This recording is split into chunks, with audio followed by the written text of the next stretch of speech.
जी हुजूर जी की प्यारी साथ संगत जी, राधा स्वामी जी। संगत जी, बाबा जी अभी विदेश में हैं और इस समय इंग्लैंड में हैं, जबकि हुजूर जी पिछले दिनों में महाराष्ट्र के अलग अलग सेंटरों में सत्संग फरमाने के बाद डेरे पहुंच चुके हैं। संगत जी, एक आदमी जो कि चुपके से बाबा जी का पीछा करता हुआ बाबा जी के कमरे तक जा पहुंचा।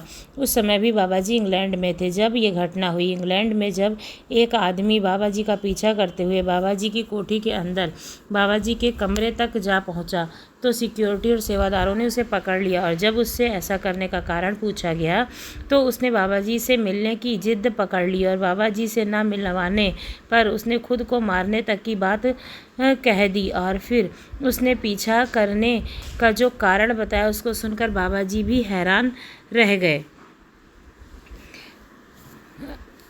इस घटना के बाद एक और सच्ची घटना भी सुनने में आई है, जब बाबा जी ने कमाल ही कर दिया। आइए पहले हम सुनते हैं इंग्लैंड में उस आदमी ने बाबा जी का पीछा क्यों किया। उस दिन बाबा जी इंग्लैंड में से लंदन स्थित सत्संग भवन के संगत में रूबरू हो रहे थे।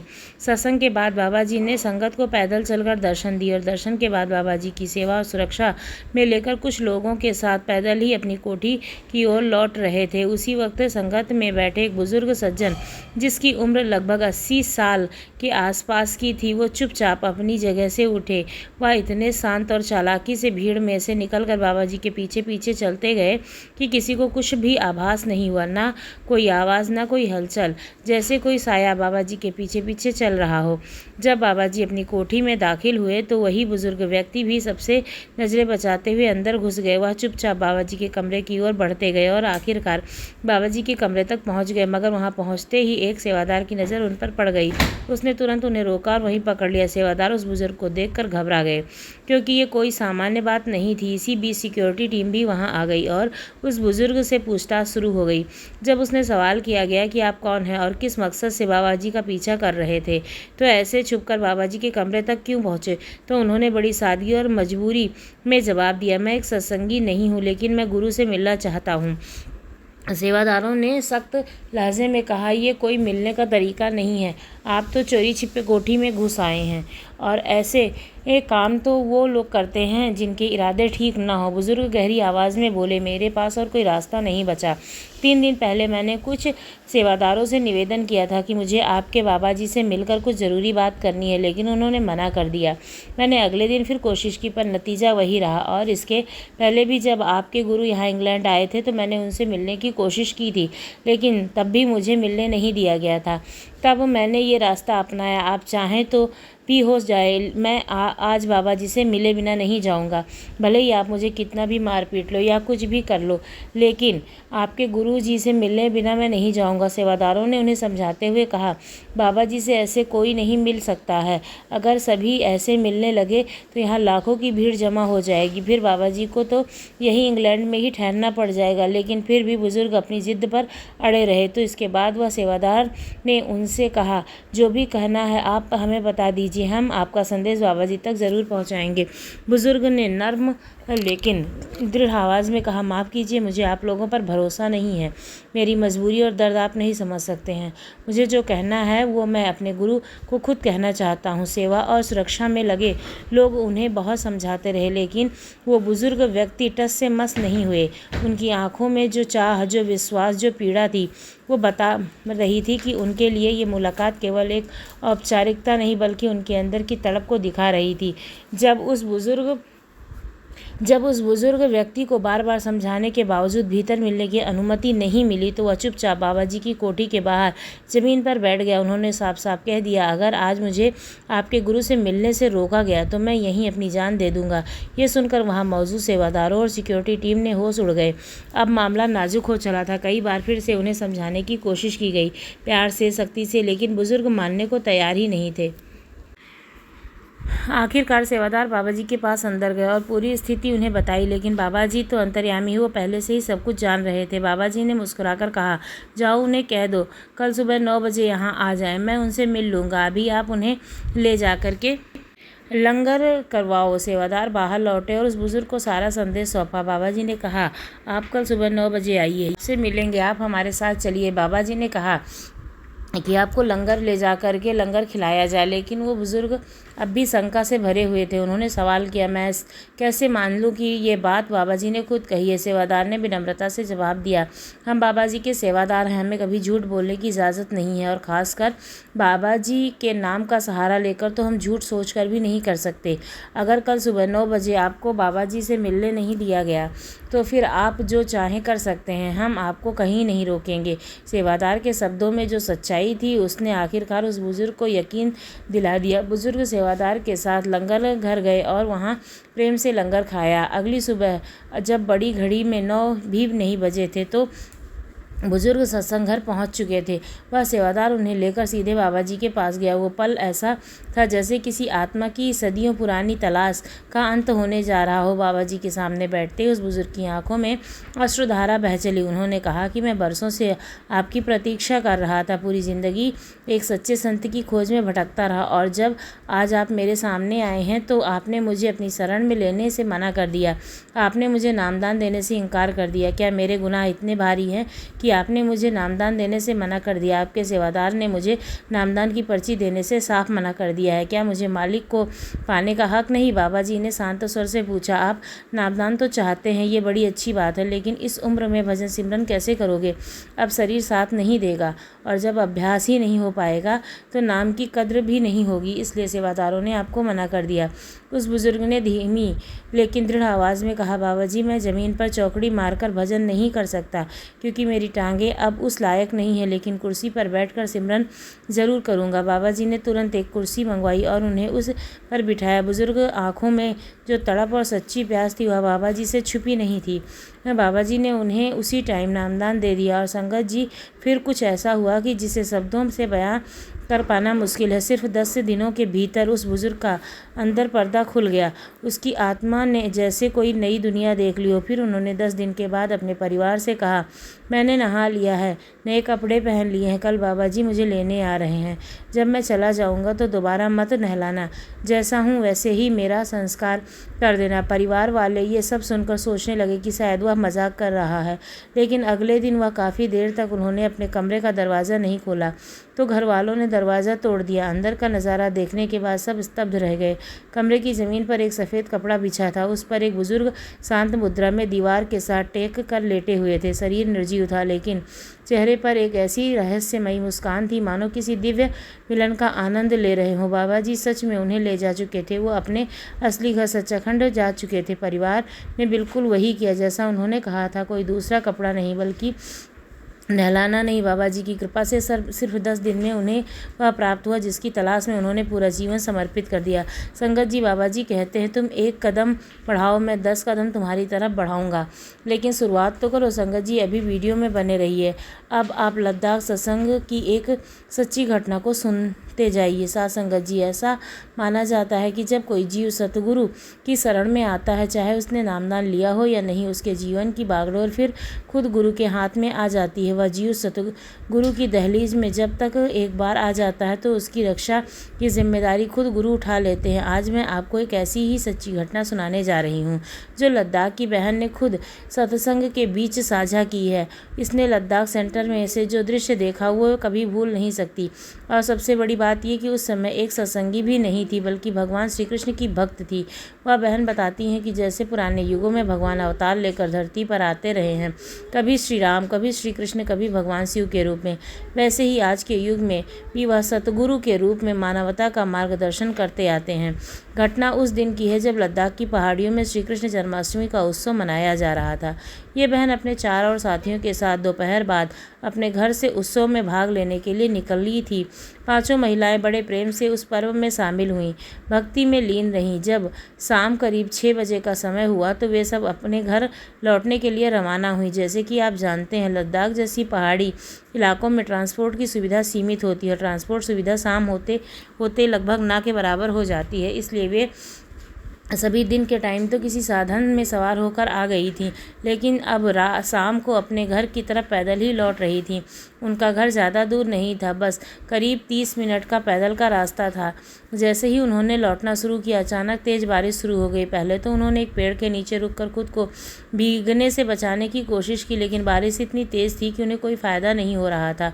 तभी एक बहन की नज़र सामने एक निर्माणाधीन शेड पर पड़ी। वह शेड दरअसल बाबा जी के सत्संग का घर हिस्सा था, जिसका निर्माण उस समय चल रहा था। बिना देर किए हुए पांचों महिलाएं दौड़ती हुई उस शेड के नीचे पहुंची और वहां जाकर बैठ गईं। उस समय वहां कोई और नहीं था, सिर्फ वही पांचों महिलाएं थी। बारिश अब और भी भयानक हो गई थी और साथ में तेज तूफान भी चलने लगा। उधर सभी सत्संग सेंटर के पंडाल के दूसरे हिस्से में कुछ सेवादार उस समय लंगर खा रहे थे। अचानक एक फ़ोन आया और उस पर सूचना दी गई कि मौसम विभाग की चेतावनी दी गई कि बहुत तेज़ तूफान आने वाला है और नया शेड बन रहा है, वह गिर सकता है, तुरंत उसे खाली करवा दे। सेवादारों ने भी निश्चित होकर के जवाब दिया, जी हमने पहले ही खाली करवा लिया है। उन्हें क्या पता था कि उसी शेड के बारिश से बचने के लिए 5 महिलाएं अब भी बैठी हैं और उधर उन महिलाओं को भी इस चेतावनी भयानक तक नहीं थी। वे तो बस बारिश थमने का इंतज़ार कर रही थी, बिल्कुल निश्चिंत होकर, क्योंकि उन्हें लगता था कि वो एक जगह एकदम सुरक्षित है। लेकिन तूफान अब और भी खतरनाक होता जा रहा था।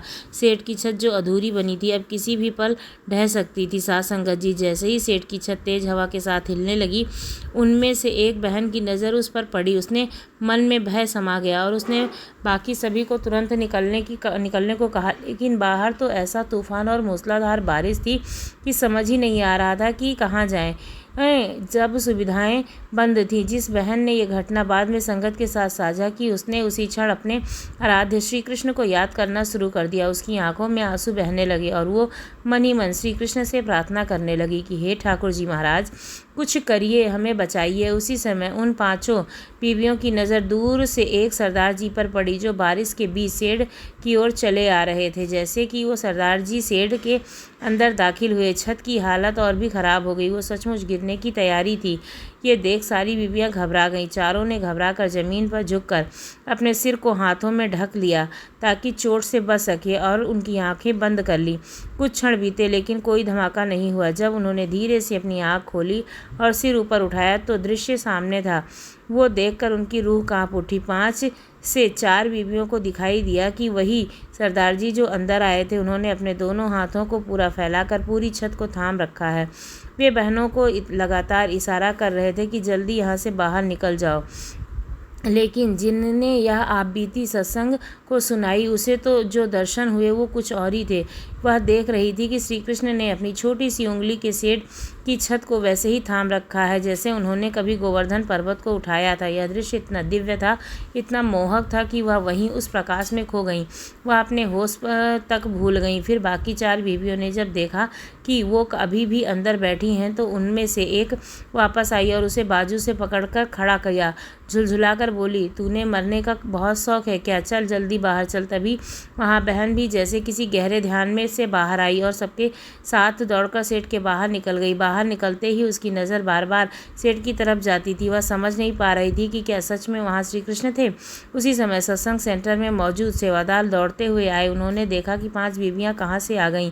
उन्हें तो मालूम ही नहीं था कि शेड में कोई है। सेवादार उन बीवियों को देखकर डर गए। पर अब असली चमत्कार शुरू हुआ। जो बीवियाँ बार बार सेवादारों से पूछ रही थी, आप उन सरदार जी को बाहर निकालिए, उन्होंने हमारी मदद की है, लेकिन अब वो खुद अंदर फंस गए हैं। सेवादार पूछने लगे, कौन से सरदार जी? 5 में से 4 बीवियों ने कहा, वही जो हमें बचाने आए थे, जिन्होंने उस छत को रोके रखा था। हमें उनसे मिलना है। हम उनका धन्यवाद भी नहीं कर पाए। सेवादार चौंक गए और बोले, बीबी जी, यहाँ तो हमारे अलावा और कोई नहीं है। आप किसी सरदार जी की बात कर रही हैं? तभी चारों बीवियाँ एक साथ बोल उठीं, वो सरदार जी जिन्होंने हमें बाहर निकाल कर छत को गिरने से रोका। अब सेवादार बिल्कुल चकरा गया। बीवियों के कहने पर सेवादार सेठ की तरफ गए, लेकिन वहाँ तो कोई नहीं था। उन्होंने साफ कहा, बीवियों, यहाँ तेज़ बारिश और तूफान से यहाँ कोई नहीं आया है। हम सब तो पंडाल में बैठे थे और जब छत गिरने की आवाज़ आई तभी हम भागकर यहाँ पहुँचे हैं। फिर उन्होंने विनती की, आप सब हमारे साथ पंडाल में चलिए, यहाँ अभी रहना सुरक्षित नहीं है। 5 बहनों को पंडाल ले जाया गया। उसके लिए चाय बनाई गई। वहाँ सत्संग हॉल में बाबा जी की एक बड़ी तस्वीर रखी थी। जैसे उन बीवियों की नज़र उस तस्वीर पर पड़ी, सबकी आंखें फटी की फटी रह गई। सभी एक साथ चिल्लाईं, ये वही सरदार जी हैं, ये तो आए थे शेड में, उन्होंने ही तो हमें बचाया है। सेवादारों की आंखें भर आईं। एक सेवादार बोला, वाह मेरे सद्गुरु, आपकी लीला निराली। हम आपके सेवक हैं, पर आपके दर्शन इन बहनों को दिए, हमें दर्शन दिए बिना ही चले गए। पांचों ही बीवी आपका अनुभव बताते हुए जा रही थी, क्योंकि उसको तो वहाँ श्री कृष्ण दिखे थे। उसने जब अपने इस अनुभव को बाकी चारों साथियों और वहाँ मौजूद सेवादारों के सामने साझा किया तो हर कोई स्तब्ध रह गया। सभी के रोंगटे खड़े हो गए। बाकी 4 बीवियाँ तो सत्संगी नहीं बन सकी, लेकिन जिस बीवी को वहाँ श्री कृष्ण दिखे थे वो सत्संगी बन गई। उस बीवी का जीवन जैसे बदल ही गया हो। वो अक्सर सत्संग सेंटर आने लगी, जहाँ पहले वह केवल श्री कृष्ण की भक्ति करती थी, अब वह सेवा में भी लग गई। धीरे धीरे उसका झुकाव और गहराव होता गया और फिर कुछ समय बाद उसे खुद बाबा जी से नामदान की कृपा भी प्राप्त हो गई, जो आज भी बाबा जी के अंदर अपने प्यारे श्री कृष्ण के दर्शन करती हैं। साथ संगत जी, जैसा कि हमने शास्त्रों में पढ़ा है, जब जब लोग गलत रास्ते पर चलते हैं तब तब भगवान ने किसी न किसी रूप में जन्म लिया होता है। त्रेता में राम बनकर, द्वापर में कृष्ण बनकर, और अब इस कलयुग में वे सद्गुरु का स्वरूप लेकर के हमारे बीच प्रकट होते हैं। अंतर बस इतना है कि उस समय चमत्कारों का स्वरूप कुछ और था और आज यह चमत्कार किसी को जीवन दान देकर, किसी को आत्मिक शांति देकर और किसी को मुक्त करवाकर प्रकट हो रहा है। संगत जी, अक्सर हम सबके मन में एक सवाल उठता है कि जो लोग भजन सिमरन करते हैं, प्रभु का स्मरण करते हैं, अच्छे काम करते हैं, उनके जीवन में इतने दुख आते हैं, और जो लोग बुरे काम करते हैं वो खुशी खुशी अपने जीवन को काट रहे होते हैं। ऐसे उदाहरण हमें अपने समाज में बहुत आम देखने को मिल जाया करते हैं, लेकिन आज हम इस वीडियो के माध्यम से इसका उत्तर भी जानेंगे। जी, एक बार सेवा चल रही थी। उस सेवा जत्थे में सेवादार सेवा करते करते आपस में बातें भी कर रहे थे। उन्हीं सेवादारों में से एक सेवादार ने संगत के साथ बहुत ही सोचने वाली बात साझा की। उन्होंने कहा, आपने कभी सोचा है कि अच्छे लोग ही ज़्यादातर दुख क्यों झेलते हैं, जबकि जो लोग पाप और पाखंड के रास्ते पर चलते हैं वह सब मौज में रहते हैं। इस सेवादार की ये बात वहाँ सेवा कर रहे उस बुजुर्ग कमाही वाले बाबा ने सुनी और उन्होंने इस सवाल का बड़े ही खुलकर जवाब दिया कि सबके अंदर उठ रहे यह इस प्रश्न का उत्तर मिल गया। बुजुर्ग बाबा ने बताया कि बच्चों, अब मैं जो बात तुम्हें सुनाने जा रहा हूँ उसके एक एक लफ्ज़ को ध्यान से सुनना, उसके बाद तुम्हारे मन में सवाल बाकी नहीं रहेगा। बाबा जी की बात सुनकर सारे सेवादार बड़े ध्यान से उसकी तरफ देखने लगे और उसकी बात को सुनने लगे। बाबा ने बताया कि एक छोटा सा कस्बा था, वहाँ एक लड़का रहता था जिसका नाम चंदन था। चंदन बचपन से ही संवेदनशील और सोचने समझने वाला था। उसे हर रोज़ अपने आसपास की दुनिया में एक अजीब सा विरोधाभास दिखता था। वो भी अक्सर सोचता था कि जो लोग सच्चाई, ईमानदारी और सेवा के रास्ते पर चलते थे वही हमेशा किसी न किसी मुसीबत में फंसे रहते थे, और जो लोग छल कपट, झूठ, पाखंड, प्रपंच करते थे वही समाज में सम्मानित, खुशी और सफल नजर आते थे। चंदन के दिल में ये बात घर कर गई। उसके मन में रोज़ वही सवाल गूंजता, क्या भगवान सचमुच में अच्छे लोगों के साथ अन्याय करते हैं? क्या ईमानदारी और भलाई का कोई मोल नहीं है?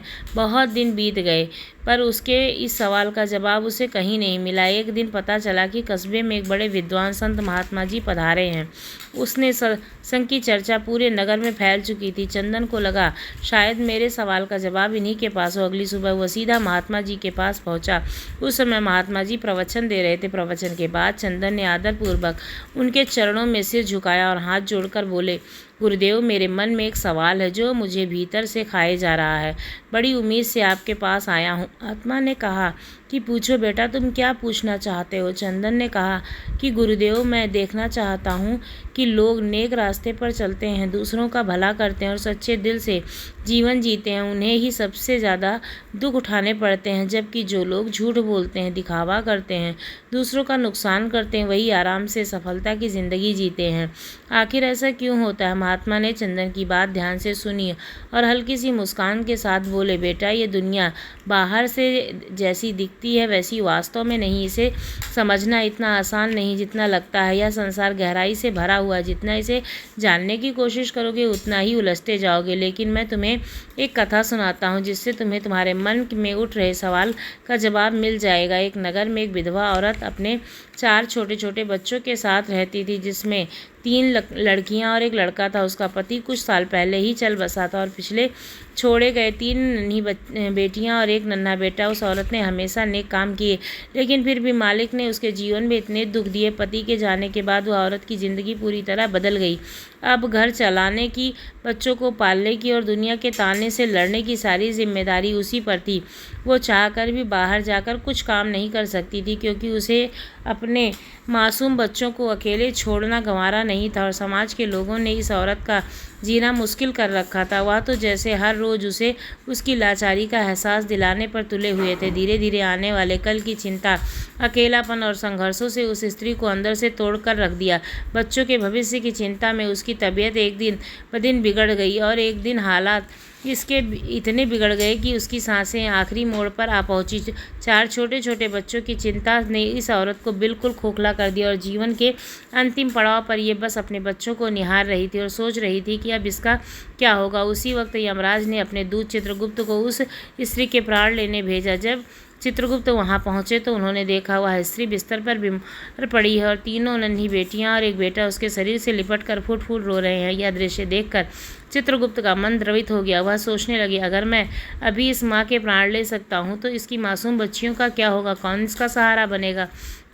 कुछ पल ठहर कर सोचने के बाद चित्रगुप्त ने निर्णय लिया, मैं बिना इसके प्राण लिए ही लौट जाऊंगा। और चित्रगुप्त वहां से खाली हाथ वापस लौट गए। जब वे यमलोक पहुंचे तो यमराज ने पूछा, चित्रगुप्त तुम खाली हाथ क्यों लौटे हो? तुम्हें उस औरत ने प्राण लेने भेजा था, तुम खाली हाथ वापस आ गए। चित्रगुप्त ने सिर झुकाकर उत्तर दिया, प्रभु मैं वहां गया था, लेकिन वहां पहुंचते ही मेरे भीतर का विवेक जाग उठा। मैंने देखा वहां माँ अंतिम सांसें गिन रही थी। 3 नन्ही बच्चियां और एक छोटा सा बेटा उसके सीने से चिपक रहे थे। उस स्त्री के पति की मौत पहले ही हो चुकी है। अब अगर मैं उस स्त्री के साथ ले आता तो उस बच्चों का क्या होता? उसका जीवन अंधकार में बीत जाता। इसलिए मैं आपसे प्रार्थना करता हूँ, कृपया करके उसे कुछ समय और दे दीजिए ताकि वह अपने बच्चों को आत्मनिर्भर बना सके। यमराज ने उसकी बात सुनी और गंभीर स्वर से बोले, चित्रगुप्त तुम भूल रहे हो कि सृष्टि में सब कुछ तय समय निश्चित होता है और नियम मैंने नहीं, खुद मालिक ने बनाए हैं, जिन्हें मालिक भी नहीं तोड़ सकते। और तुमने इन नियमों को तोड़कर नियमों का उल्लंघन किया और यह एक गंभीर अपराध है। इसका दंड तुम्हें अवश्य भोगना होगा। उस स्त्री के प्राण तो अब मैं खुद लेने जाऊंगा, लेकिन तुम्हें अपनी करनी का दंड भोगना ही होगा। चित्रगुप्त ने हाथ जोड़कर विनती की कि हे स्वामी मुझे क्षमा करें, बताइए मेरा प्रायश्चित कैसे होगा। यमराज ने कहा, अब तुम्हें धरती पर मनुष्य बनकर जाना होगा। वहाँ तुम्हें अपने कर्मों का फल भोगना होगा और जब तक तुम्हारा उद्धार नहीं होगा तब तक तुम 3 बार अपनी खुद की मूर्खता पर दिल से हंस नहीं लेते हो। इतना कहकर यमराज ने चित्रगुप्त को धरती पर भेजा। चित्रगुप्त ने पाया कि वहाँ एक नवजात की तरह नग्न अवस्था में धरती पर पड़ा है, ठंडी हवाओं से कांपते हुए।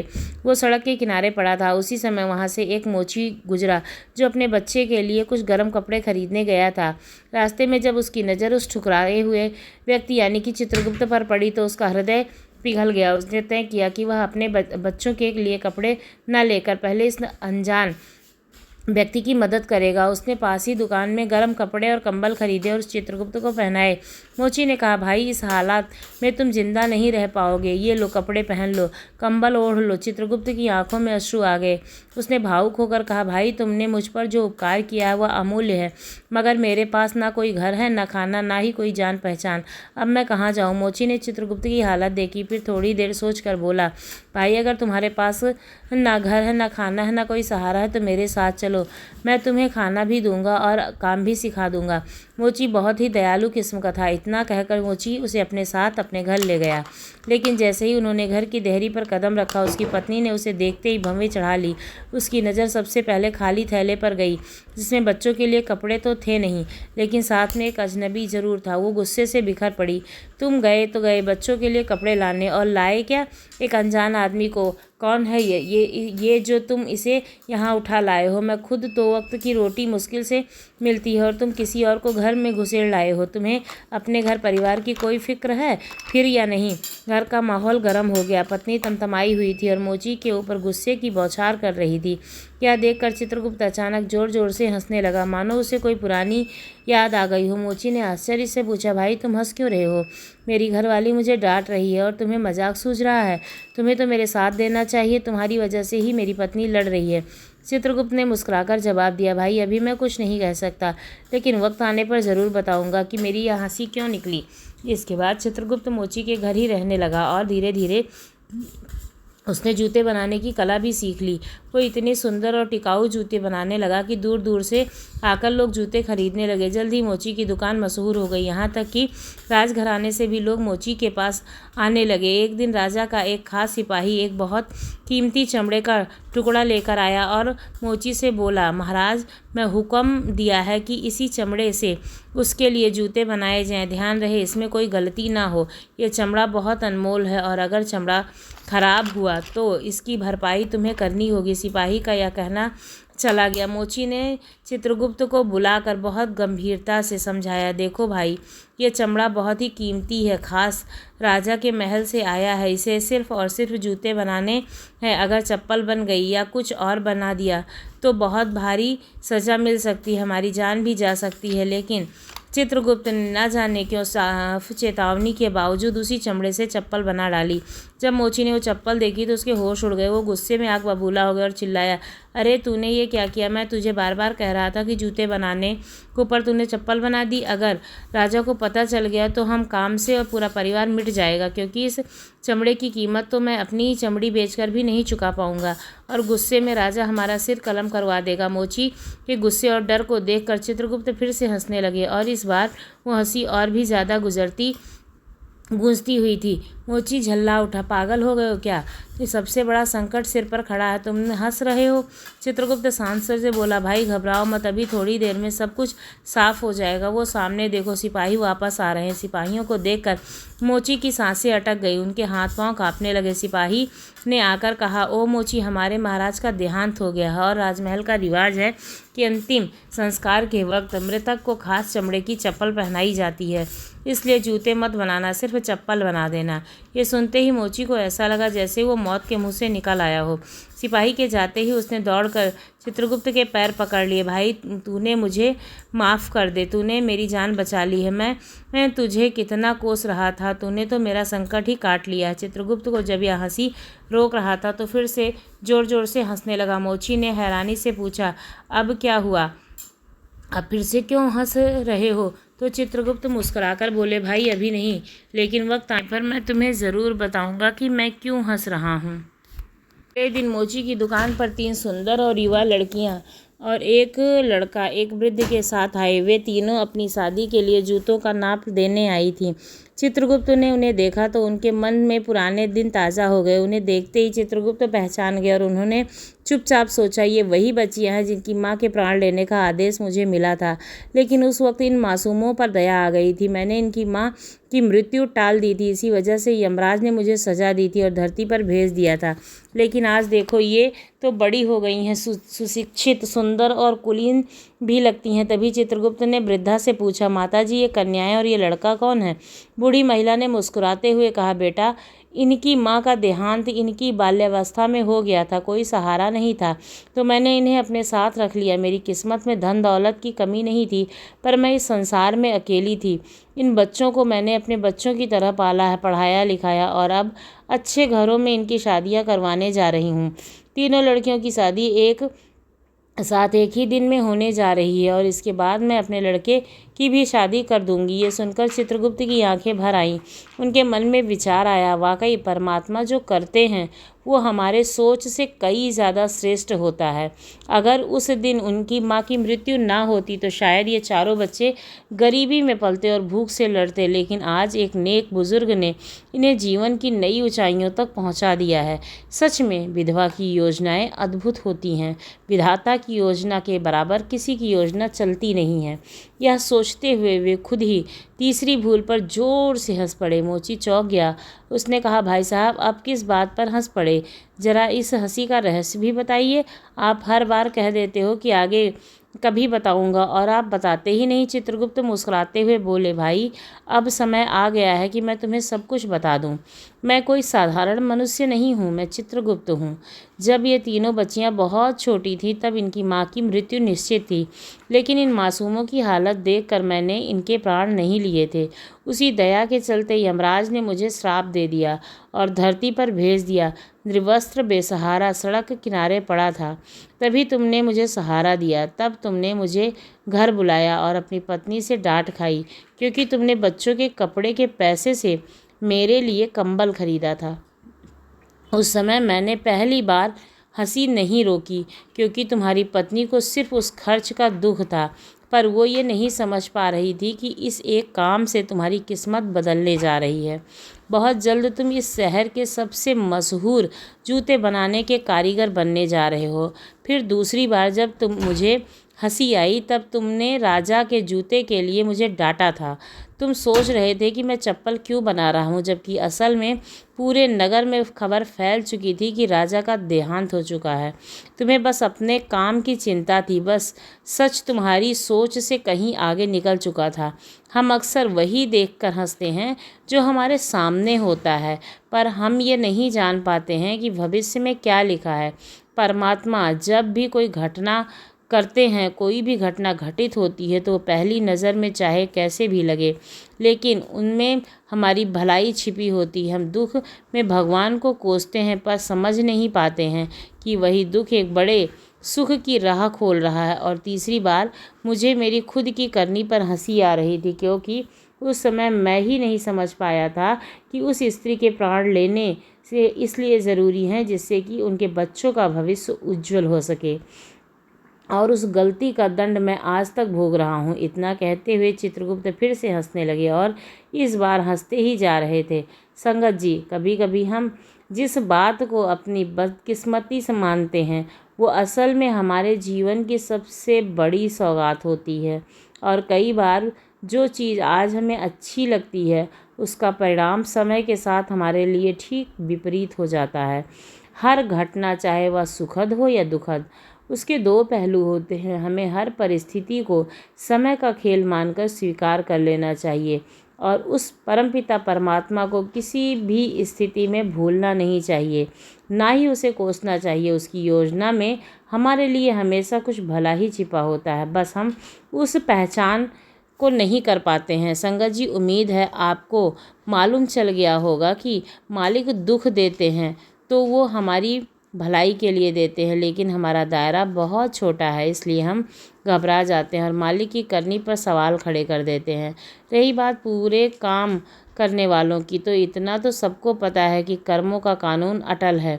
आज जो बुरे काम करके सुख मिलता है, एक दिन मालिक जब उसके कर्मों का हिसाब करेगा तो उसके साथ क्या होगा, इसकी हम कल्पना भी नहीं कर सकते हैं। संगत जी से विनती है कि अगर आपको हमारी साखी और हमारी बात पसंद लगी हो तो आप उस पर अमल ज़रूर कीजिएगा और कमेंट सेक्शन में ज़रूर बताइएगा कि आपने इससे क्या सीखा, क्या अनुभव किया है। मिलती हूँ अगली वीडियो में, तब तक के लिए धन्यवाद।